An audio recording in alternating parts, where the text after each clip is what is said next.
wrestling fans, thanks for clicking the dreaded D-Rose report. I'm going this year on Halloween. I'm going to dress up like Little Jimmy. See if anybody notices. Hey, there was a backstage joke going around on Raw last week that Vince McMahon could not wait to do something on WWE television now that mocked the NFL replacement referee debacle. Anyway, people were saying things to the effect that Vince wanted the NFL to turn into the XFL all these years, and now they're kind of doing it to themselves. Anyway, it was reported that's called a spoiled sport. It was reported earlier this year that The Rock, he was in talks with the lead role in a new movie called Lore. It's a hybrid of traditional narratives and graphic novel.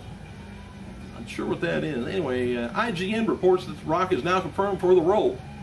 And as I don't know how many movies that sucker's got under his belt, but man, I'd only like to have about $100 for each movie. Hey, TMZ, you know, the place that's in everybody's business. Anyway, they reported that WWE announcer Justin Roberts caught some driving charges over the weekend. And Roberts mentioned the report and thanked TMZ on Twitter yesterday while on his way to the Red Hot Chili Peppers concert.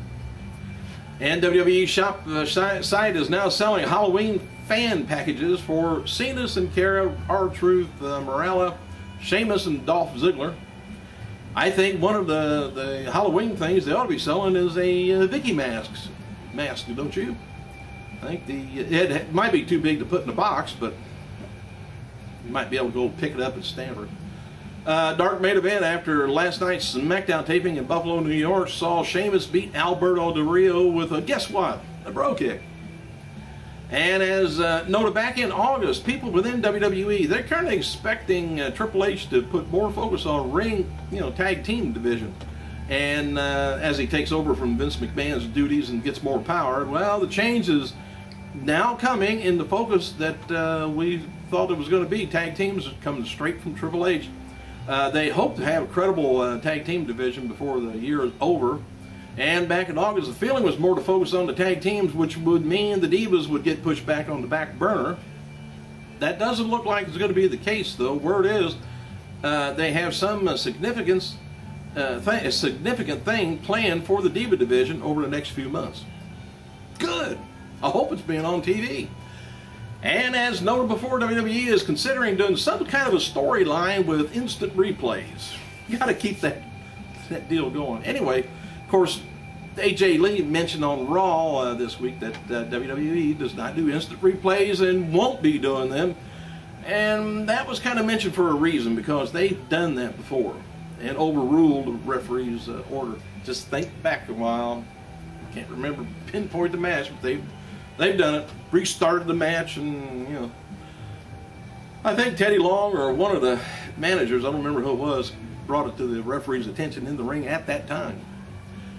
So anyway, the latest word on WWE using instant replays, it would be likely be used in a stipulation or a gimmick for a certain match. Not something that's going to be used on every match on every card. All right, there's speculation that Jerry Lawler, he may be away from his Raw commentary job until maybe early 2013 or so, because the feeling is that traveling and the strain on his health may be too much for him right now, and word is if Lawler makes any kind of a special appearance on Raw, it's going to be in his hometown next month, Memphis. People within WWE are under the impression that John Cena recently blowing up on WWE.com over his injury report was done to further the storyline and can tell he can't, make Hell in the Cell. Well, they're trying to make it look like that. And the idea would be when he does wrestle in Hell in the Cell, they would be hyping it up like he came back earlier than he was supposed to, playing into the Super Cena character, and even though he's overcoming all odds and he could dodge bullets and leap tall buildings, and anyway. Further, WWE Women's Champion Trish Stratus did cover a shoot in Australia for OPA magazine, whatever that is. It ain't Oprah, is it? I don't know.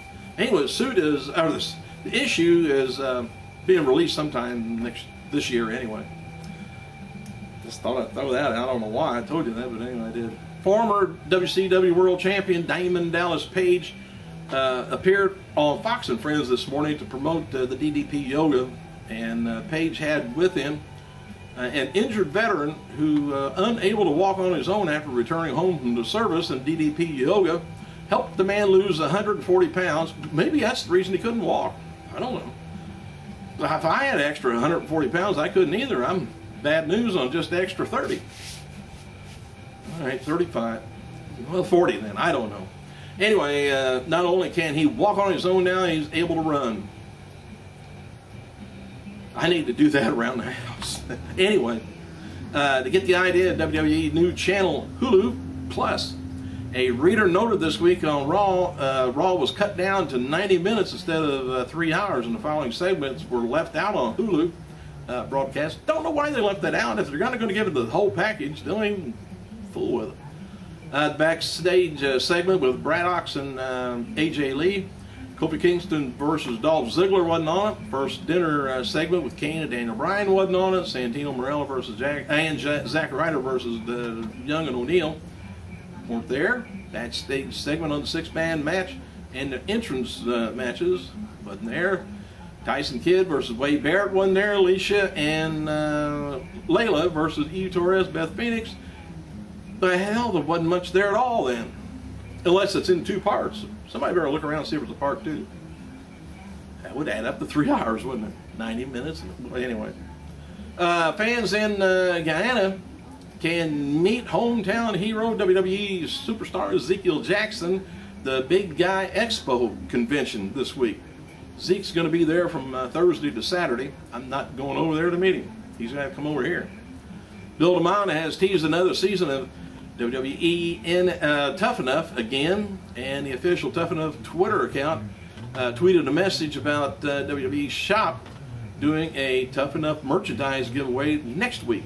DeMont retweeted the message and added, "If I didn't know better, the band could be getting back together." Just saying. Okay, as noted before, the WWE Champion Punk would be missing in September 29th Raw live event in Topeka, Kansas, because he's booked for Ohio Comic Con in Columbus earlier that day. Due to John Cena's injury, Punk is back on the live event. Punk will work Comic Con from 10:30 a.m. to 2 p.m. That day before heading down to Topeka to face Big Show. A new Wall Street Journal article looking at New York City's Madison Square Garden and Barclays convention venues. It's noted that WWE is going to be continuing to book events at the Garden, and they also will run events at the Barclays Center, beginning with TLC pay-per-view December 16th. Next WWE event, Madison Square Garden, is going to be December 27th, live event, not too long before Christmas. Hey. Several fans who attended last night's SmackDown taping in Buffalo noted that the crew had Brodus Clay's disco ball set up for his ring entrance, but he never wrestled a match, for the superstars. Saturday morning Kids Slam or SmackDown. Apparently, this led to Brodus Clay chants throughout the night. Wonder where Big Boy is. And Beth Phoenix noted on Twitter at SmackDown taping from her hometown of Buffalo, New York, that was a career highlight, she says, and noted earlier she wrestled Natalya. All right, WWE's got a little countdown going again. It's a countdown from WWE. Looks at the most controversial matches outcome in history. I wonder if there's a replay in this somewhere. Hey. All right, number 7. Controversial deal is The Miz taking on John Cena, WrestleMania 27, Montreal Screwjob, of course, in 97. Earl Hebner costing Hulk Hogan the WWE title, Saturday night main event, and that was, I would believe, they were talking about when the twin brother shows up. I was there in the front, well, I think it was the second row, whatever, that night, behind Hogan's corner. And Sting versus Sid Vicious, WCW Halloween Havoc in 1990. Hulk Hogan take on Undertaker, the Survivor Series 1991. Triple H taking on Jericho, Raw in 2000. And Hulk Hogan versus Nick Bockwinkel, AWA title match in 1983. I'm going to have to look back at that, see what was all the controversies about. Anyway, I don't know if I threw that out at you. I can't remember what I said this the last show yesterday. But I'm saying at the Survivor Series, when Undertaker, he's announced to be there. Okay, when he's there, he's going to either take on, I don't know whether it be Triple H or someone else, but whatever the show is, whoever he's taking on, I think Brock Lesnar is going to show up, interfere in the match, causing Taker to lose the match. See, he's only got the series running on, or the streak running on WrestleMania. But anyway, he's going to lose the match due to Brock Lesnar's interference, causing the feud between them, and it's going to take us right on around another few months for WrestleMania. And I think he's going to be there. That's me throwing that to the wall. Let's see if it sticks. WWE, where are they now? Looks at former tag team champion Chuck Palumbo. Palumbo is busy these days building motorcycles in his CP custom shops and playing with his band Three Spoke Wheels. They will play a big show in Las Vegas Bike Fest September 27th. Palumbo will also participate in the world's strongest bike competition in September 28th. Don't know, I think that might be his real name. According to various TV previews, the WWE Divas will be featured as a regular on the new Main Event TV show that debuts on the ION Network next Wednesday night, which I will be watching that every week then. And this was the smallest, by the way, Monday, the smallest Raw audience of the year.